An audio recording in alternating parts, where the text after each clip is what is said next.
Hello and welcome to The Last Mixtape.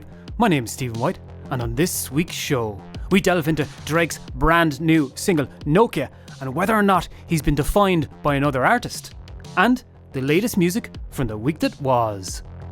But first,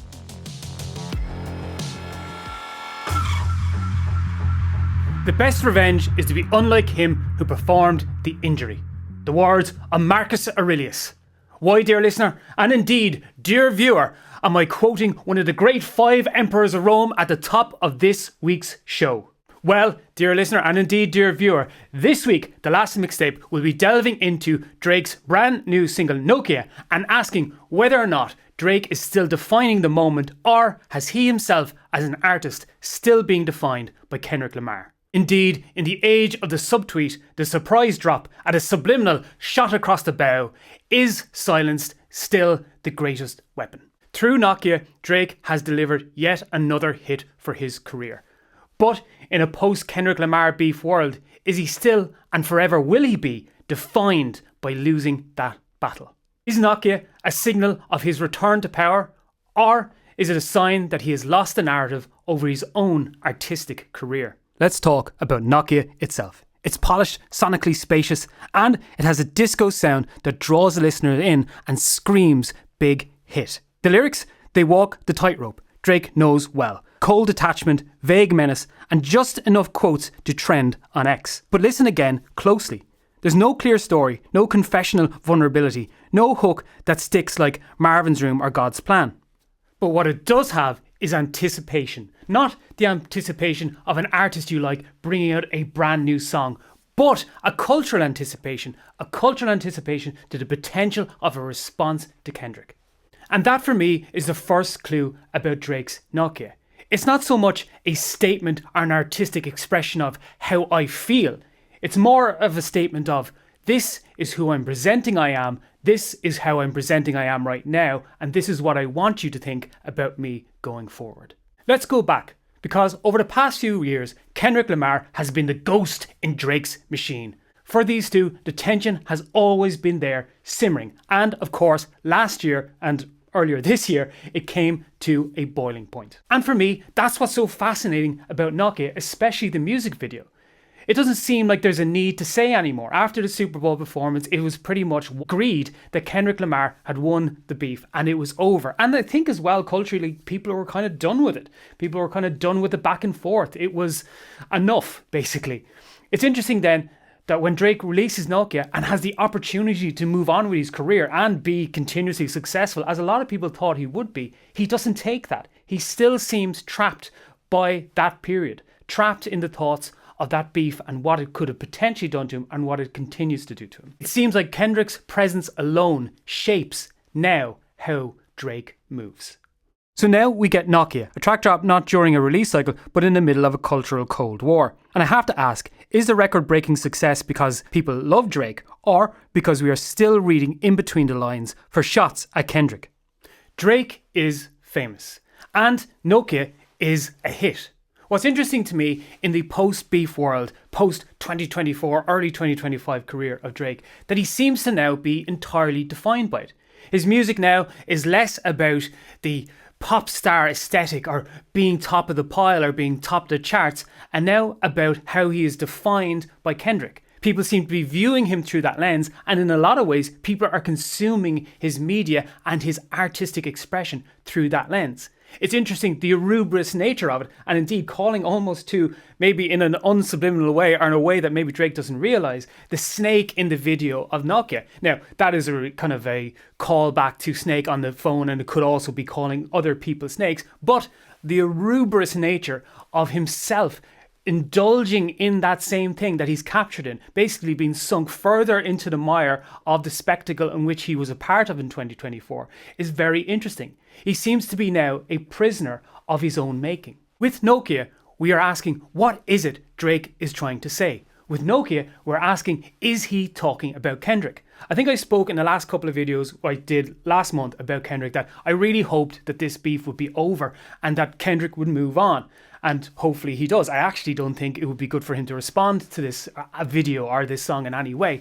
But it's interesting that Drake still is. His music, as I say, is being consumed through that lens. I don't know of many artists in the last couple of decades whose music is being consumed through the lens or the perspective of another artist. How that other artist sees it, or how that other artist is reacting it, or how whether or not that other artist is being spoken about. There have, of course, been diss tracks and beefs throughout the history of music, but in this case, it seems like it's lingering that little bit longer. And if Kendrick is now the lens through which we view Drake, that means Kendrick holds the cultural mirror. That is power.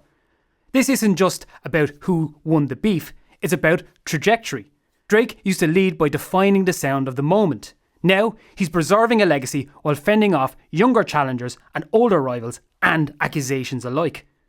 The question isn't whether or not he can still drop a hit, it's whether we care about the music or just the mythology. And maybe Nokia is the canary in the coal mine, a hit that says more about the anxiety of staying relevant than the joy of making music. At this point, I think I should make it clear that I actually really like Nokia as a song. I think it's pretty cool. I think it has a kind of a retro feel to it, obviously playing off the fact that it's, not based on, but the kind of the subtext is of a Nokia phone and stuff like that. And even the video itself, I think, is really well crafted and really well done. Obviously, as we say in the video, that it does put subliminals to Kendrick, and that part of Squabble Up, it's in black and white. Even he's kind of the dance, there's bits subliminals towards the Super Bowl performances, obviously other things that they're way deeper that I don't really capture or kind of see. So I would say go check out like Knox Hill or Screwface Jean or The Company Man, people like that who can really do these deep dives and really speak about what some of these things say culturally that I as an Irish person would not perhaps get. But I think what's really interesting about it to me is like this is a really good song and it's a hit. I believe it's in the top 10 of the US Billboard Hot 100 at the moment. This is really a chance for Drake, I think, to just move on with his career as an artist and kind of moving away from the kind of the beef element of it, like that kind of loss of identity, or the kind of idea that you have a hit, you have something that people like, people have are listening to. I think even people who may be on the other side of the fence when it came to the battle with Kendrick were like, this is a good song. Why not return to who you were, beat the artist, take the L, walk away and say, okay, I'm going to define myself now. I'm going to move on from this. And it's interesting that in a lot of ways he hasn't. Now, obviously there is the lawsuit with UMG, and he is now going to get access to a discovery, which I believe means he can look at contracts and things like that to do with UMG and Kendrick Lamar. I do not know the legalities of that. Again, maybe someone like Legal, if you check out their page, they'll probably have a lot of stuff on that. But to me, it's like the artistic idea of an artist trapped in the past, trapped in a kind of a confrontation with somebody that perhaps has moved on, hopefully has moved on, and not being able to get away from it. As I said a bit earlier, I don't know of many artists who are defined so deeply now by someone else. It seemed before that Drake was not defined by that. He was probably defined by drama within his life, and there have been things that have followed him throughout, and obviously there was that beef with Pusha T, who absolutely destroyed him.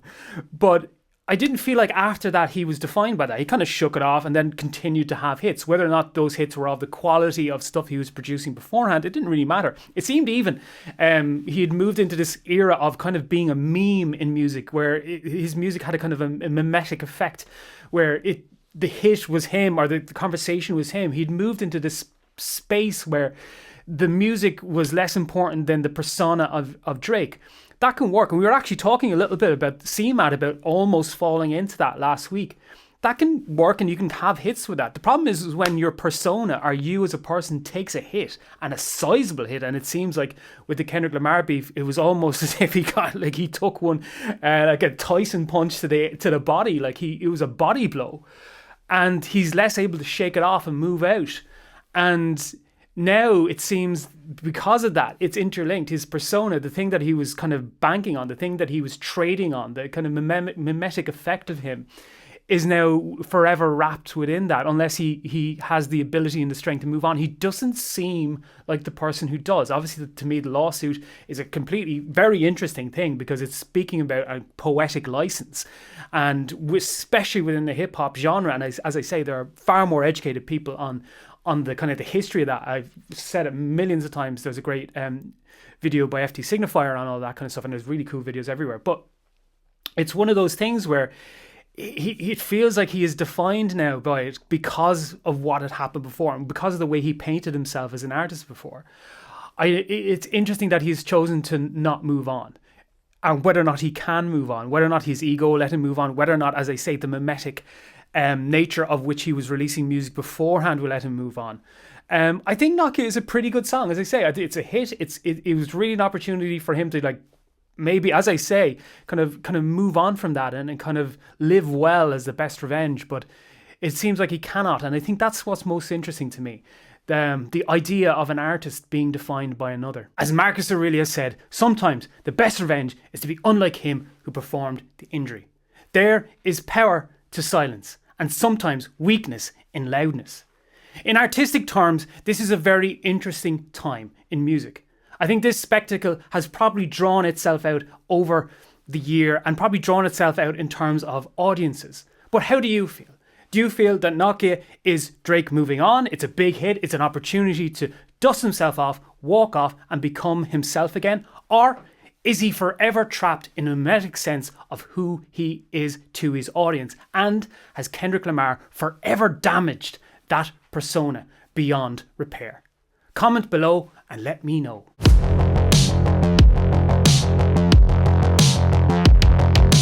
Yes, dear listener. They seek him here, they seek him there. Those musos seek him everywhere. Is he in heaven or is he at the disco? That damned elusive Count of Monte Playlisto.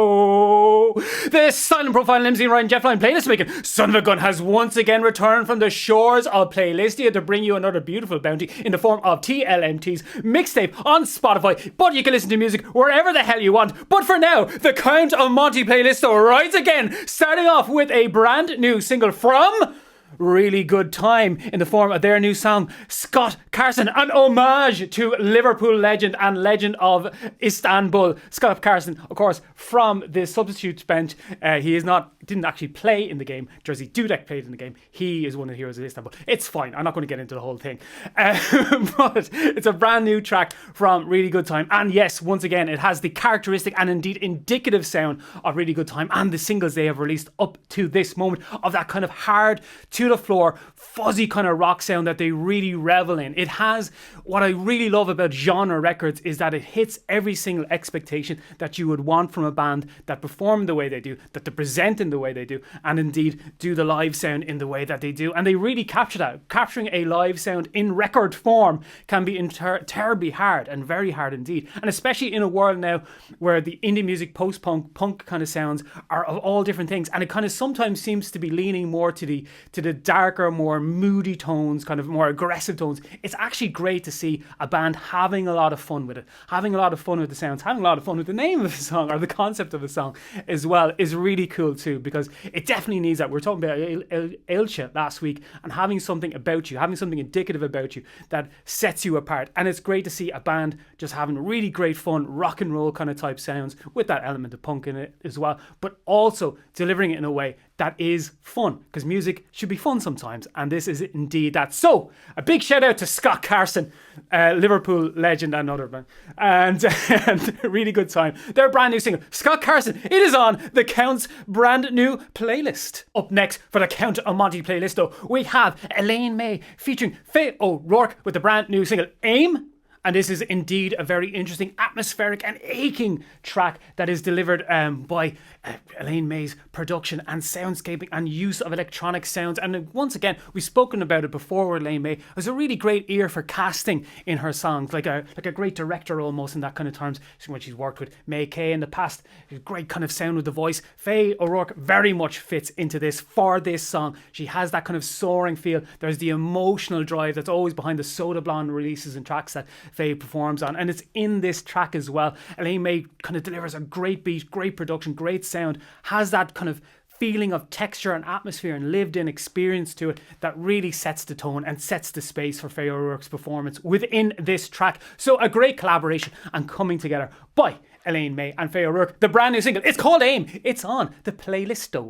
Up next we have the brand new single by Search Results, Be Laurel. And indeed, this is from their upcoming record. And yeah, this is really, really cool. Real kind of jangle, kind of almost a throwback to the post-punk bands of the 80s, or post-punk bands of the 80s. Kind of, there's a little bit of Echo and the Bunnyman in the jangle of the track, and even kind of the crooner performance of it. I really like this in terms of what it does with the indie pop genre. It has that edge to it that's created by the angular kind of feel and move of the rhythm and the guitars as well, and the kind of crooneristic voice to it. It has a bit of the kind of the lo-fi sound to it, but it doesn't lean so heavy into it that you don't have enough to hang on to, or it's too much, or it's too kind of foreboding, or it's too pushing away. This is just a really, really great song, performed really well and produced really well from the band as well. So I think Be Laurel is a really, really cool track by Search Results, and as I say, it has those hints in it, it has those inspirations in it, it has that sound to it that really, really draws you in, and they're a great band, so check it out. It's called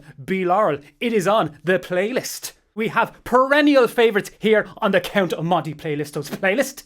Virgins with our brand new single Blooms, and indeed I absolutely love this. We've spoken many times about the resurgence of dream pop within the Irish music scene, and there's obviously an argument to say that dream pop and shoegaze music has its home here in Ireland, its origins in Irish music and Irish bands, but indeed the new bands, the new kind of breed, are really taking the flag and planting it somewhere else, and Virgins are indeed one of those bands. Blooms has that haze to it, has that build to it, and I say, as we were talking about Search Results as well, they as well are refining that sound to give it a bit more definition, a bit more scope, a bit more feel. Each element now seems, whilst having that kind of dream pop widescreen sound to it, that widescreen textural feel to it, everything is within its place and everything can be heard. A very essential element to kind of making intriguing and interesting dream pop music. Whilst it sounds at times cacophonous, everything is where it is in its own little sonic box. And indeed, there are sonic boxes to be listened to within Virgin's brand new track, a band I really love here at The Last Mixtape, and the Count is a big fan. So, Blooms, it's on the playlist. Check it out. And finishing this week up with Maria Somerville and her brand new single Stonefly, coming up from the new album from her, Luster, which will be out very, very soon. And Maria Somerville, a firm favourite as well here for the Count of Monty playlisto. And indeed, we were talking about the dream pop genre in Ireland, and it's how it is flourishing and being redefined by Irish bands. And indeed, Maria Somerville, her sound has a little bit of that to it as well. There's the scope, there's a sound, there's a texture, there's the atmospherics, there's a sound that draws you in, and central to that is the songwriting and indeed the voice and performance of Maria Somerville, an artist who draws you into the world. We often respond to or reference F. Scott Fitzgerald's Great Gatsby and the line about Daisy Buchanan, about how she spoke softly to draw people further into our world. And indeed, Maria Somerville does that with her music and with her sound. You are drawn into it, you are drawn into the atmospherics, and you're very much become a part of the soundscape and of the music that she creates. I can't wait to listen to the album in full, and hopefully we'll do a little section on it here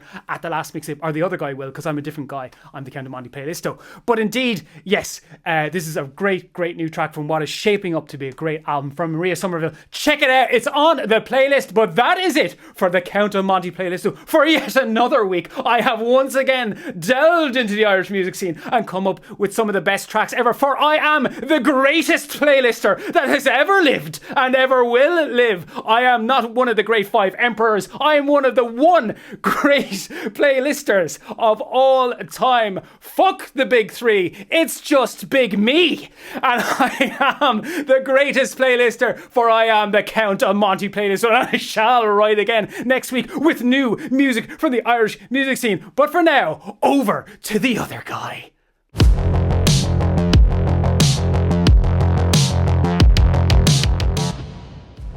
So it goes, and there it went. But before I go, thank you for listening, viewing and watching the Last Mixtape podcast here on YouTube, Apple and indeed on Spotify. If you want to get in touch with the Last Mixtape podcast, please email me at stephen@thelastmixtape.com and I will respond to your correspondence in due course. But for now, that was the Last Mixtape podcast. I was Stephen White, you were the listener. Hey, so long.